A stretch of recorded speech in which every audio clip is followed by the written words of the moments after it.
It's happening. Breathe. Just breathe with me. Is she okay? What do I do? He Call came an home early and found a strange black woman's hands on his wife's stomach. Park Ji-hoon had built an empire by reading people in seconds. Boardrooms, hospitals, investors.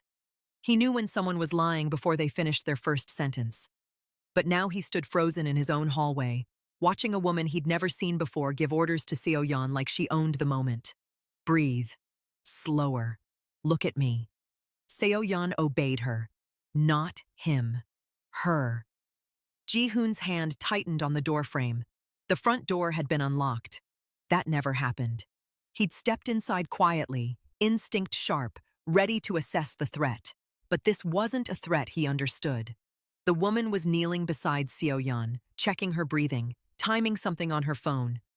She was black, chubby, mid-30s maybe, wearing simple clothes, no medical uniform, no badge, no credentials visible anywhere. But her voice had the kind of authority that didn't ask for permission. "Your baby's coming fast," she said calmly. "Ambulance won't make it. We do this here." Seo-yeon's face was pale, her eyes wide with fear. "I can't." "You can. I've done this before." Ji-hoon took one step forward. The woman finally saw him. She didn't stop what she was doing, didn't flinch, just met his eyes for half a second and said, "If you're calling anyone, make it fast." Then she turned back to Seo-yeon. "But before we continue, I need to ask you something. Have you ever trusted a stranger in a moment of crisis? Think about it while you listen to this story, because what Ji-hoon did next changed everything. Let me know which part of the world you're watching from. Hit that like button and subscribe if you're feeling this moment. Now, let's get into it. Ji-hoon pulled out his phone, called his driver. "Ambulance! Now! Don't come inside." He wanted to see if she could do what she said. If she made one mistake, he would stop this. But she didn't hesitate. She moved like someone who had seen worse and handled it. Her hands were steady. Her voice never wavered. 4 minutes later, the baby was born, healthy, crying. The woman wrapped her in a towel and placed her on Seo-yeon's chest with a gentleness that contradicted everything about the chaos that had just happened. Then she stood, wiped her hands on her jeans, met Ji-hoon's eyes again. "Your wife is strong. Baby's fine. Paramedics should be here soon." Ji-hoon stepped closer. "Who are you?" "A caregiver. I was visiting upstairs. I heard her scream. You're not a nurse." "No, but you knew what to do." She didn't answer, just looked at Seo-yeon, at the baby. "I should leave now." Ji-hoon didn't move. She walked past him, out the door, gone. The ambulance arrived 3 minutes later. Seo-yeon and the baby were checked, everything normal. They were taken to Ji-hoon's hospital just to be safe. But Ji-hoon couldn't stop thinking about the woman. He reviewed the hallway security footage that night. She'd come in through the stairwell, avoided the main cameras, left the same way. No ID visible, no name given. People don't move like that unless they're hiding. The next morning, he went upstairs to the neighbor, an older Korean woman who rented out rooms quietly. Too quietly. "The woman who helped my wife." "Who is she?" The neighbor hesitated. "She cleans for me sometimes." "Name?" "Hana." "Last name?" The neighbor looked away. "I don't ask too many questions, Mr. Park." Ji-hoon's jaw tightened. "Is she legal?" Silence. "I see." He left without another word, but his mind was already working. People didn't disappear like this unless they were hiding something. And people who hid things always had leverage, or vulnerability. He just didn't know which one Hana was yet. 2 days later, Seo-yeon came home with the baby. A professional nanny from an agency arrived the same day. Polite, certified, expensive. Ji-hoon had vetted her personally, but Seo-yeon barely looked at her. She was polite, but distant. That night, she came to him. "I want to see Hana." Ji-hoon looked up from his laptop. "Why?" "Because she saved us. And I didn't even thank her. He studied his wife's face. Seo-yeon wasn't emotional. She was practical, controlled, but right now, she looked like she might cry. "I'll find her," he said. It took 3 days of searching, private investigators, calls, money. Finally, he found her, living in a cramped studio in Itaewon, working 3 caregiving jobs. No visa, no paperwork, just survival. Ji-hoon sat in his car outside her building for 10 minutes before going inside. If he helped her, he risked everything he'd built. But if he didn't, he'd lose something else, something harder to name. Ji-hoon knocked twice. The door opened halfway. Hana stood there in a faded shirt and sweatpants, hair tied back.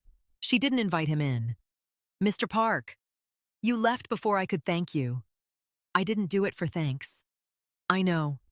The hallway smelled like old kimchi and cleaning products. Somewhere down the corridor, a baby was crying. Not his. Someone else's chaos. Hana's expression didn't change. She just waited. "My wife is struggling," Ji-hoon said. "The baby won't sleep. The nanny we hired, Seo-yeon doesn't trust her." "That's not my problem. She asked for you." Something shifted in Hana's face. Small, brief, but he saw it. "I can't." "Why?" "Because people like me don't get to stay in houses like yours." Ji-hoon looked at her directly. "What if I made it safe?" Hana laughed. It was bitter and tired. "Safe? You don't even know me. I know you didn't ask for anything. That's rare." She shook her head. "You don't understand. If I work for you officially, I'm exposed. If immigration finds out, they won't. You can't promise that." Ji-hoon leaned against the doorframe. His voice stayed calm. "I own a private hospital network. I employ over 400 people. I know how to protect the ones who matter." Hana stared at him, really stared, like she was trying to see the angle, the trap. "Why would you do this?" "Because my wife trusts you, and I trust her." She didn't answer right away, just stood there, holding the door like it was the only thing keeping her upright. Finally, she spoke. "I need to think about it." "Take your time."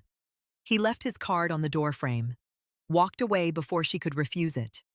Hana moved in 2 weeks later. Ji-hoon arranged everything.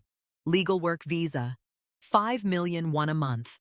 Private room on the 2nd floor with an attached bathroom. She arrived with 1 suitcase and a worn backpack. Seo-yeon greeted her at the door, holding Minji. The baby reached for Hana immediately. Hana took her. Didn't say anything. Just held her close and blinked hard. That night, Ji-hoon laid out the terms. They sat in his study. Seo-yeon wasn't there. This was business. "You work regular hours. No overtime unless you want it. You get 2 weeks off a year. 1 condition." Hana looked up. "What?" "When your mother needs you, you go. No questions." Her face went still. "How do you know about my mother?" "I make it my business to know who's in my house." She looked down at her hands. "She's sick. Diabetes. Can't afford proper care." "I know. I've already made arrangements." Hana's head snapped up. "What?" "Her hospital bills. Covered. Medication. Covered. She'll have a nurse visit twice a week." He slid a folder across the desk. "You don't owe me for this. It's separate." Hana opened the folder, stared at the documents. Her hands started shaking. "Why?" "Because you saved my daughter's life. And because I don't make half measures." She didn't cry, but her voice cracked. "I don't know what it to say. Don't say anything. Just take care of my family." 6 months passed. The house changed. Not loudly. Quietly. Minji stopped crying at night. Seo-yeon smiled more. She started asking Hana to teach her things. How to cook jollof rice. How to braid hair. Hana taught her Twi words. Seo-yeon taught her better Korean. Ji-hoon watched from a distance. He noticed the way Minji reached for Hana first in the mornings. The way Seo-yeon laughed when Hana told stories about Accra, about her brothers, about the markets, the way the house felt softer, warmer. He didn't say anything, but he saw it. One evening, Hana came to him. Her face was tight. "I need to send more money. My mother's condition is worse." "How much?" "I'm not asking you." "How much, Hana?" She told him. He doubled it. Sent it directly to her mother's hospital in Ghana. Paid for a specialist. Hana didn't find out until the next day when her brother called her, crying. That night, she cried too.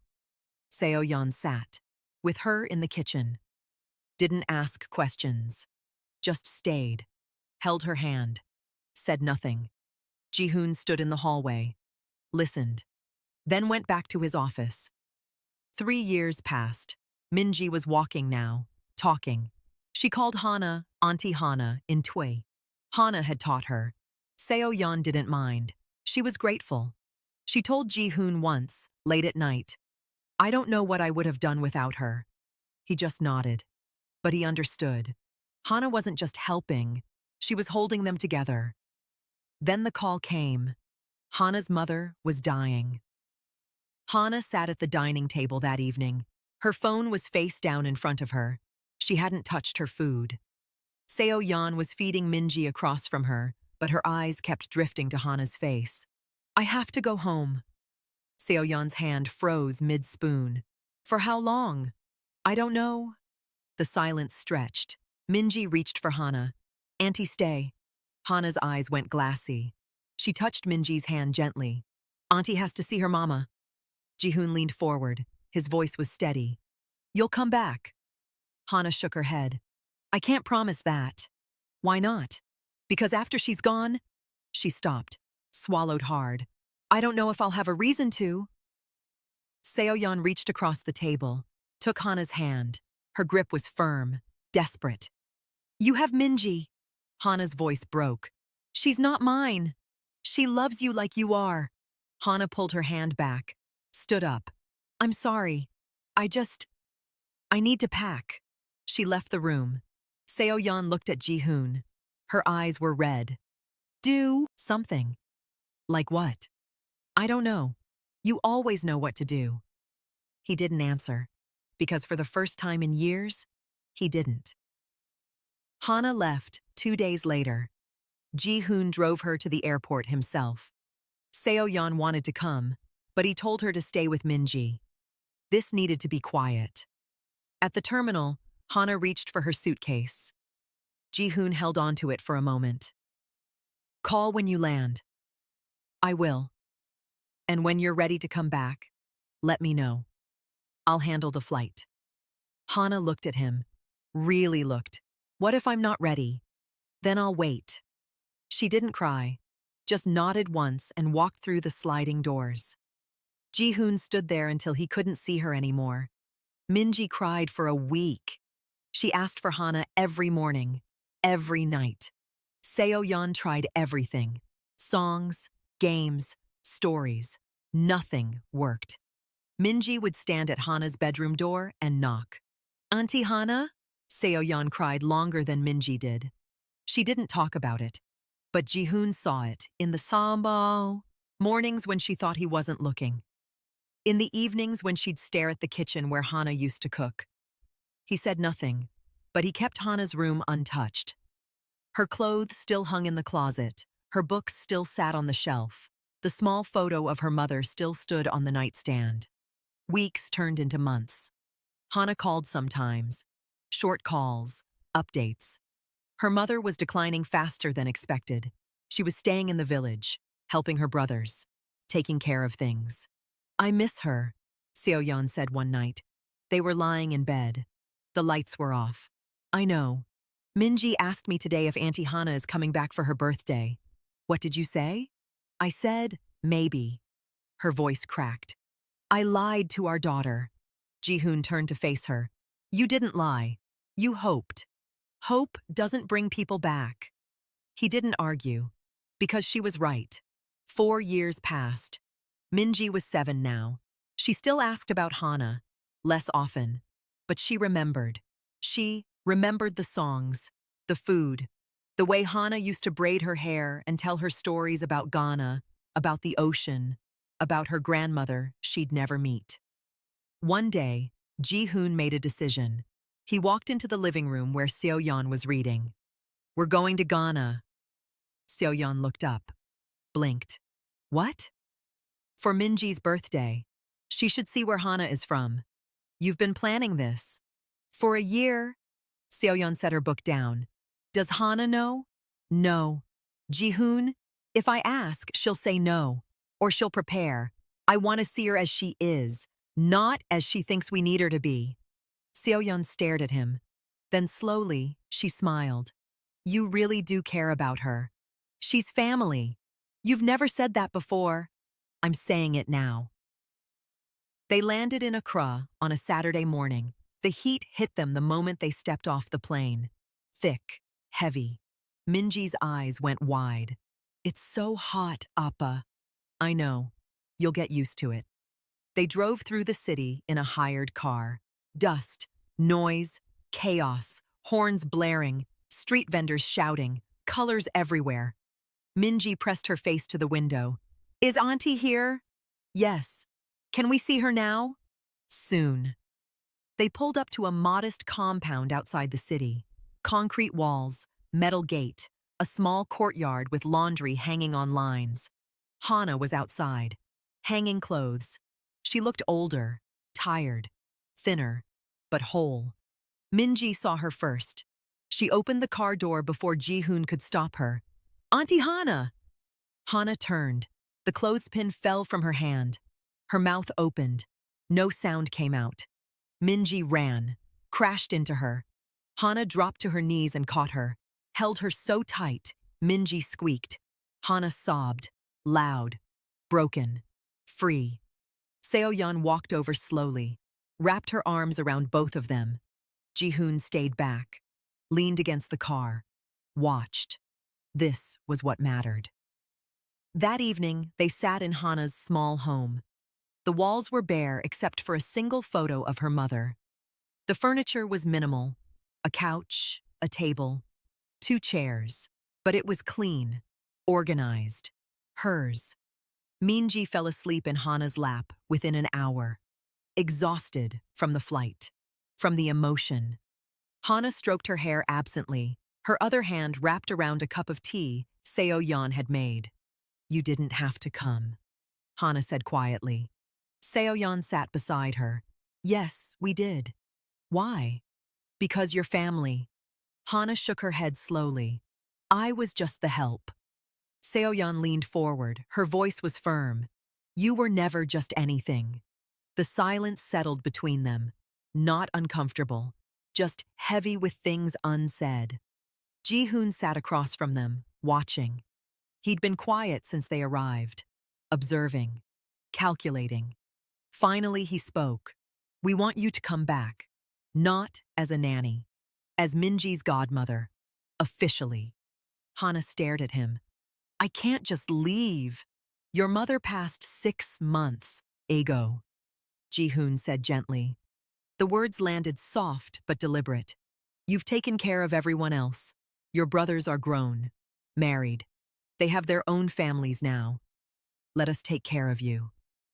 Hana looked down at Minji, at her small hands curled against her chest. "She really remembers me. She never forgot," Seo-yeon whispered. Hana was quiet for a long moment. Then she looked up at Ji-hoon. "Why does this matter so much to you?" He didn't answer immediately, just held her gaze. "Because the day you walked out of my house, my wife stopped smiling for 3 months. My daughter cried herself to sleep asking for you. And I realized something." "What?" "That control means nothing if the people you're protecting fall apart anyway." Hana's eyes glistened. "I'm not what you think I am. You're exactly what we need you to be." She wiped her face with the back of her hand. "I need time. Take it. We're here for 2 weeks." Over the next days, they explored Accra together. Hana showed them everything. The markets bursting with fabric and spices, the beaches where she used to walk with her mother, the church where her family gathered every Sunday. Minji absorbed it all, asked 1,000 questions, held Hana's hand everywhere they went. On the 5th day, Hana took them to meet her brothers. 3 of them, tall, protective. They studied Ji-hoon carefully.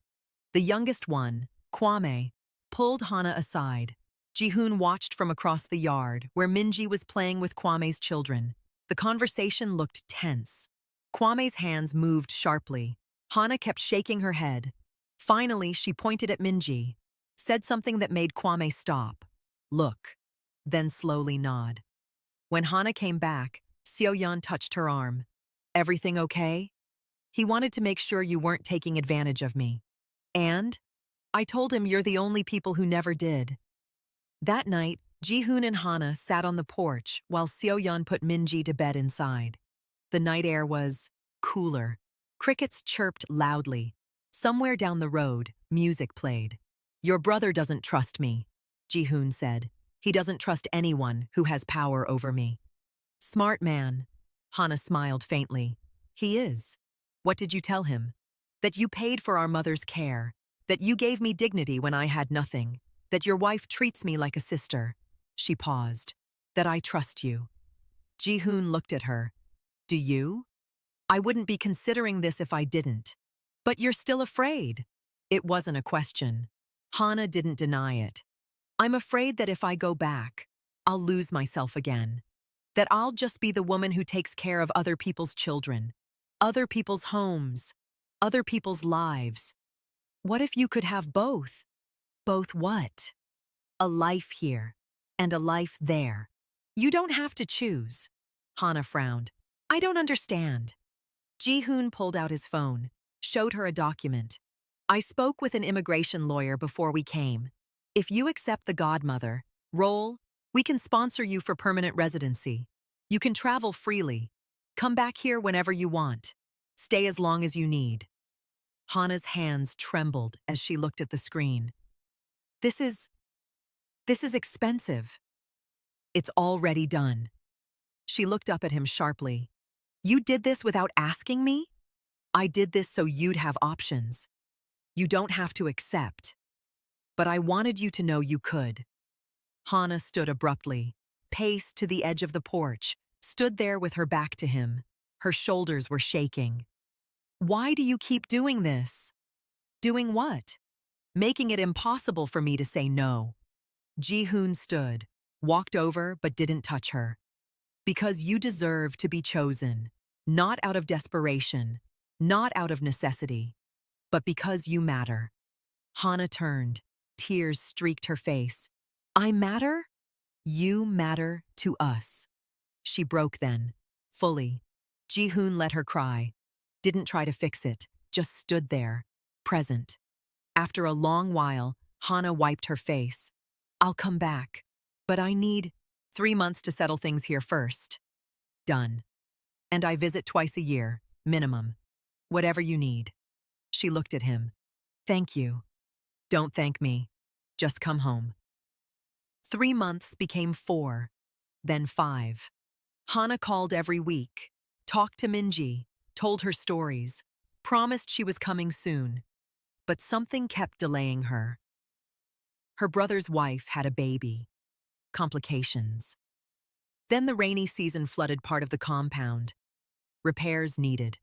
Always something. Seo-yeon grew quiet.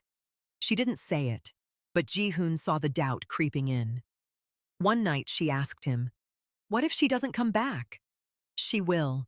You can't know that. I can. How? Because she gave me her word, and Hana doesn't break promises. But even he started to wonder. Not out loud. Just in the late hours when he couldn't sleep. When he walked past her room and saw the dust gathering on her books. Then, on a Tuesday morning, his phone rang. Unknown number. He answered. Mr. Park? Hana. I'm at Incheon. Can someone pick me up? Ji-hoon was in his car within 10 minutes. He didn't tell Seo-yeon. Didn't tell Minji. Just drove. The airport was an hour away. He made it in 40 minutes. Hana stood outside the arrivals terminal with 2 suitcases and the same worn backpack. She looked different. Rested. Whole. When she saw him, She smiled. Not nervous, just relieved. He pulled up, got out, took her bags without a word. She climbed into the passenger seat. They drove in silence for the first 10 minutes. You didn't tell them I was coming, she said. No. Why? Because I wanted to make sure you were real first. She laughed, soft, tired. I'm real? I know. Another silence. Then Hana spoke. I almost didn't come back. Ji-hoon's hands tightened on the wheel. He didn't look at her. What changed? My niece, Kwame's daughter. She's 3 now. She reminded me of Minji at that age. Hana stared out the window. I realized I was staying in Ghana because it felt safe, familiar, but it wasn't home anymore. And Korea is, Minji is, Seo-yeon is. She paused, looked at him. You are. Ji-hoon didn't respond, just kept driving, but something in his chest loosened. When they pulled into the driveway, Minji was playing in the front yard with Seo-yeon. She saw the car, saw Hana through the window. Her face lit up like lightning. Auntie Hana! She ran. Seo-yeon froze, hand over her mouth, then she ran too. Hana barely got out of the car before they crashed into her. Minji wrapped her arms around Hana's waist. Seo-yeon hugged them both. All 3 of them were crying. Ji-hoon stood by the car, watching. He didn't join. This moment wasn't his, but it mattered to him more than he could say. That night, after Minji finally fell asleep in Hana's room, refusing to leave her side, Seo-yeon and Hana sat in the kitchen. Ji-hoon poured tea, sat across from them. We need to make this official, he said. Hana looked up. The godmother thing? Yes. Legal documents. Ceremony if you want one. Whatever makes you feel secure. I don't need a ceremony. But you need security. Hana nodded slowly. I do. Seo-yeon reached across the table, took Hana's hand. You're not just Minji's godmother. You're my sister. I need you to know that. Hana's voice was thick. I know. Do you? Because I don't think you do. Seo-yeon's grip tightened. When you left, I lost half of myself. I didn't realize how much I needed you until you were gone. Not just for Minji. For me. Hana closed her eyes. I needed you too. Both of you. I just didn't know how to accept it. And now? Now I'm here. And I'm staying. The paperwork took 3 weeks. Ji-hoon handled everything. Permanent residency, godmother designation, a separate bank account in Hana's name with enough to support her family in Ghana indefinitely. He didn't ask for permission, just did it. When Hana found out, she cornered him in his study. You can't keep doing this. Doing what? Fixing everything before I even ask. Why not? Because it makes me feel like I owe you. Ji-hoon set down his pen, looked at her directly. You don't owe me anything. But if it makes you feel better, consider it payment. For what? For saving my daughter's life. For holding my family together when I didn't know it was falling apart. For being someone my wife trusts more than anyone else in this world. He paused. For coming back when you didn't have to. Hana's eyes filled. I did have to. No, you chose to. That's different. She wiped her face. You're impossible. So I've been told. 6 months later, Minji started 2nd grade. On the first day, the teacher asked students to introduce their families. Minji stood up, confident, bright. I have an Iyama and an Appa, and I have Auntie Hana. She's from Ghana. She's my godmother. She taught me how to speak Twi and make jollof rice, and she saved my life when I was born. The teacher smiled. That's wonderful, Minji. She's the best auntie in the world. When Hana picked her up that afternoon, Minji told her everything. Hana cried in the car, happy tears. Minji held her hand. Why are you crying, auntie? Because I love you. I love you too.